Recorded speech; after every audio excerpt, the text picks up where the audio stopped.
Philosopher's Walk has existed in its current state from the time of the First Industrial Revolution.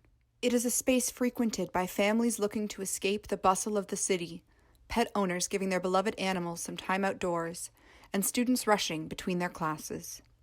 The beautiful Alexandra Gates were moved to the top of this walk in 1901, highlighting one's entry into this supposed green space. The electric lights brought illuminating new technologies to a then remote area of the city.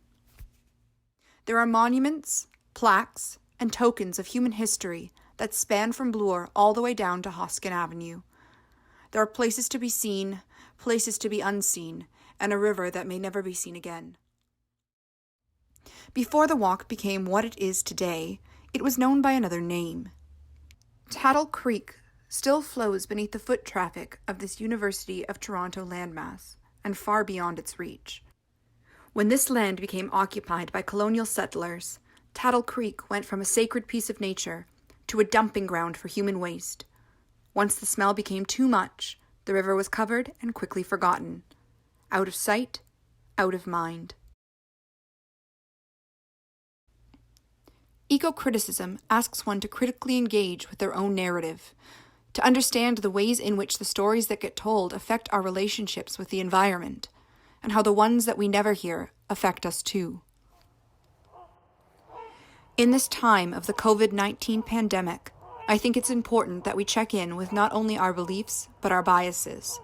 Whether we engage with our own thoughts or choose to live in willful and comfortable ignorance, the realities of the environment will continue to affect us.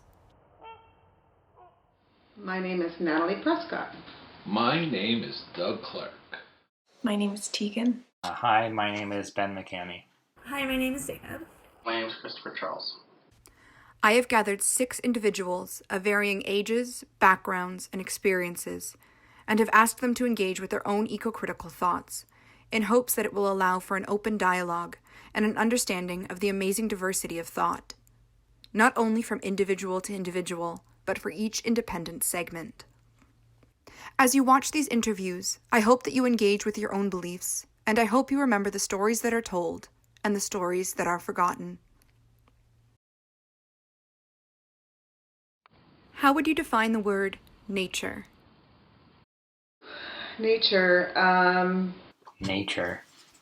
Mother Nature is...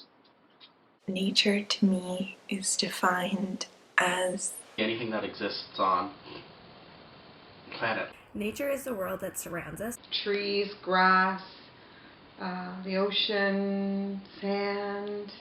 the physical world created by the earth. Mother Nature always wins.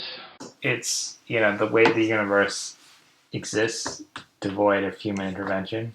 Forest, fruits and vegetables. The essence of something. Anything that has life. Sort of like how we found the universe as cavemen. Anything that grows, starts from nothing, becomes something. In terms of the environment, it would be the essence of the earth. So landscape, the physical world. Winning. People.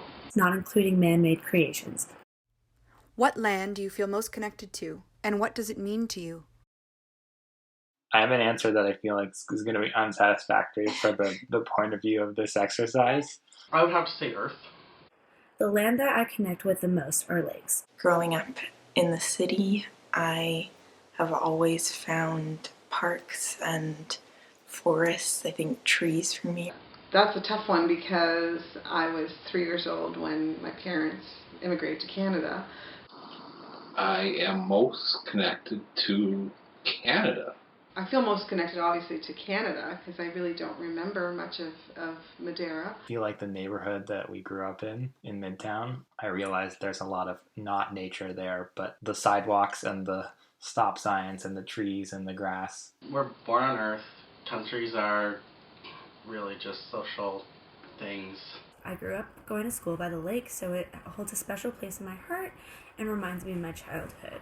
It means silence and peace and calm. Especially having moved away to a different region in North America, which has different flora and fauna and a different climate.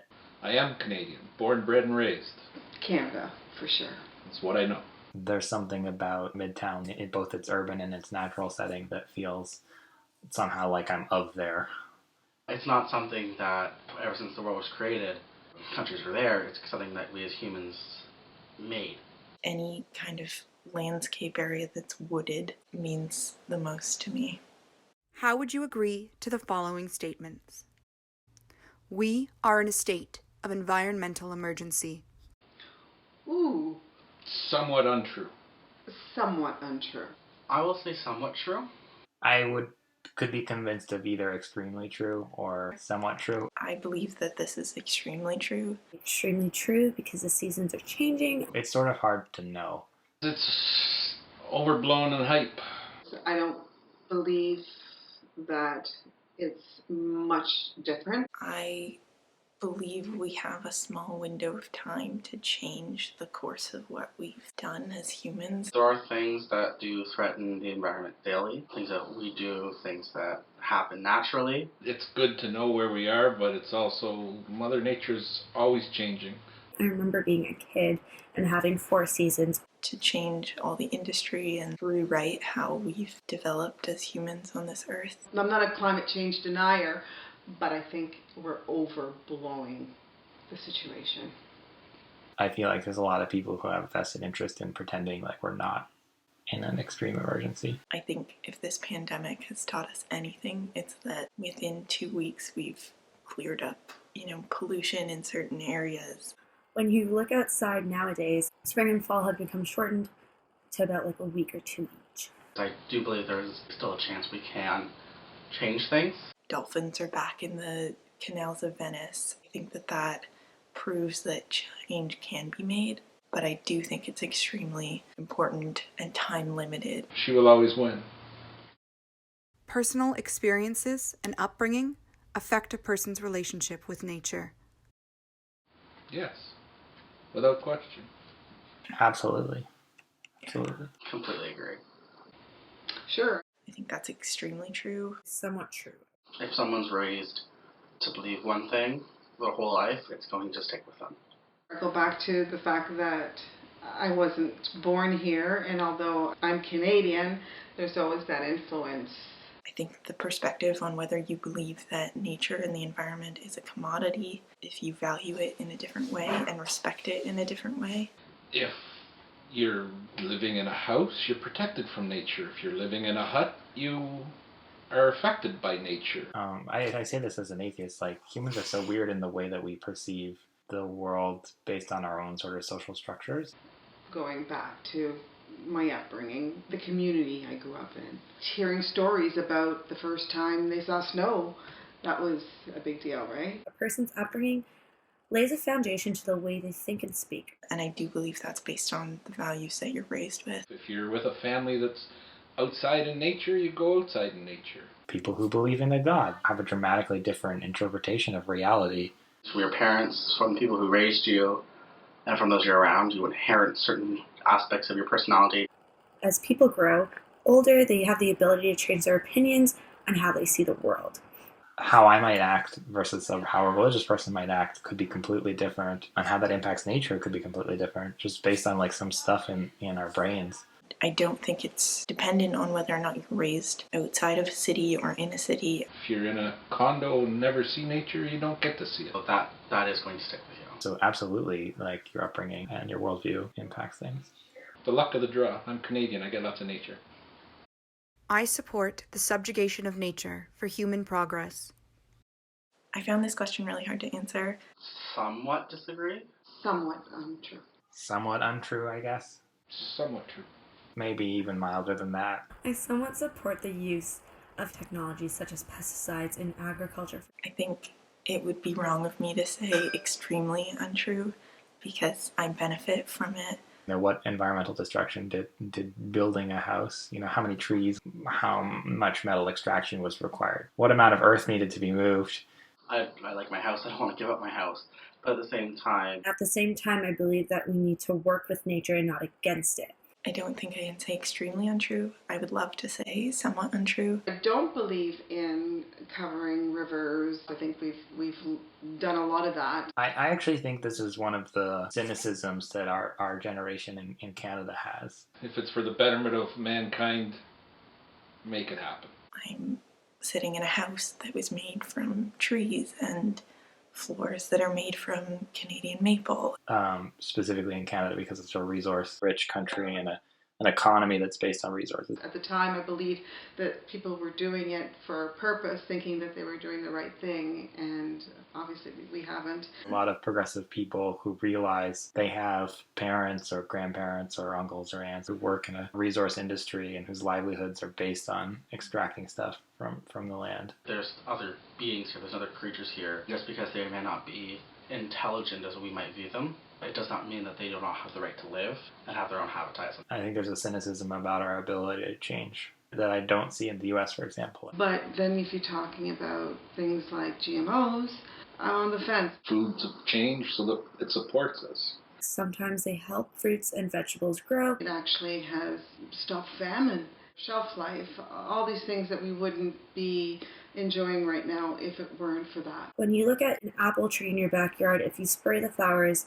insects will not eat them. We live in such a comfortable first world environment, but a lot of that wealth is predicated on destroying the earth. With all the conversations about climate change going on in the last couple of years, I want to be a more sustainable part of our environment and a little bit less manipulative of nature. If we need the materials, take it from nature, make it work. There's always going too far and adverse effects, but hopefully we manage those. As somebody who really likes the experience of living in cities and stuff, I think there's an argument that there are smarter ways to subjugate nature, if that makes sense. We have a responsibility to non-human animals. Whew, that question. Oh. Oof. I don't know the answer to that. Somewhat untrue. Yeah, I feel like I have never connected very well with animals. To a certain degree, for humans to progress, we need to use nature. I do think we have a responsibility to animals. Of course we do. Yes. I say that I completely agree. I'm not a vegan. I believe that meat is important. A cold part of me thinks we need them for sustenance. I could never kill to eat. You know, I like eating all kinds of foods. Veganism is kind of restrictive. I'm one of those people that if I don't think about it, it'll go away. Because we view ourselves as like the dominant or the top of the pyramid, I think en masse we do end up having a more dominant presence. On the flip side, ensuring that ecosystems are sustained is important for lots of reasons that we don't always think about in advance. We're not here alone. There are other beings, and there's other animals and creatures, so it's important that we take care of them and make sure that they are living the best lives they can too. Let's face it, we were the ones who endangered them, right? I do think it's our responsibility to stand up for the ethics of others, being animals and their habitats. I had a conversation with a cousin who felt that we should all go back to being hunter-gatherers because even when we were eating plants, we were disrupting life on Earth. For every act that we do to compromise our planet, we should be doing something to help as well.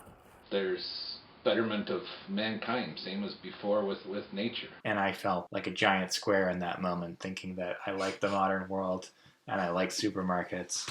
Again, there's a balance. We should try and protect where we can, but I'm not going to stop eating meat because I might kill a cow. For food, absolutely, but gaming, no. Let's move on. I am nature. I am nature. I am nature. 100% agree. Of course. Somewhat true. I don't think I am nature. No, I disagree. Yes and no. I mean, we're seeing with this pandemic, I'm not nature, I'm a human. we're all subject to nature and we are animals just like any other that are susceptible to diseases. I cannot see how we're not, to be honest. We all are nature, so I would say that's very true. That's a very hard philosophical question about like opposing thumbs and the invention of the wheel and sliced bread. Separating ourselves from nature is saying that we're superior to nature. But I think that sentiment could let a lot of people off the hook for their behavior. I don't think that's true. Outside of a city or in a city, I think it just is how much you are taught to believe and respect in the environment or nature. We are a part of the system. I don't know at what point humans stop being natural. Trees give us oxygen. When we die, we become fertilizer. Maybe you can draw some line there because of the earth-shaping abilities that we have. We are living beings. We are a part of nature, and we have the power to either help it flourish or be the cause of its destruction. It's a cycle. We're a part of it. If you view yourself as nature, then the Anthropocene is not such a big deal. It's just nature running its course, and I think that's a dangerous idea. I believe that we are currently in the epoch of the Anthropocene. Very untrue. I currently believe that's hooey. Somewhat untrue. I would say I somewhat agree. Yeah, I think it's extremely true. I believe that we are currently in the epoch of the Anthropocene. I believe that that is extremely true.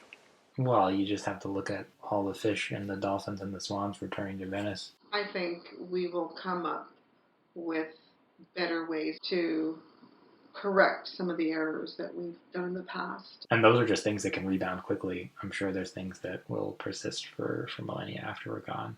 I saw last year's exhibition by Ed Bertinsky called Anthropocene. We have changed the planet, and some things we cannot reverse. I really do believe that we are only starting to see the effects of what our mass consumption and mass production and plastics and pesticides are doing to the earth. What I don't really know is the scale. In the scheme of an era of millions of years, we're a blip on the radar.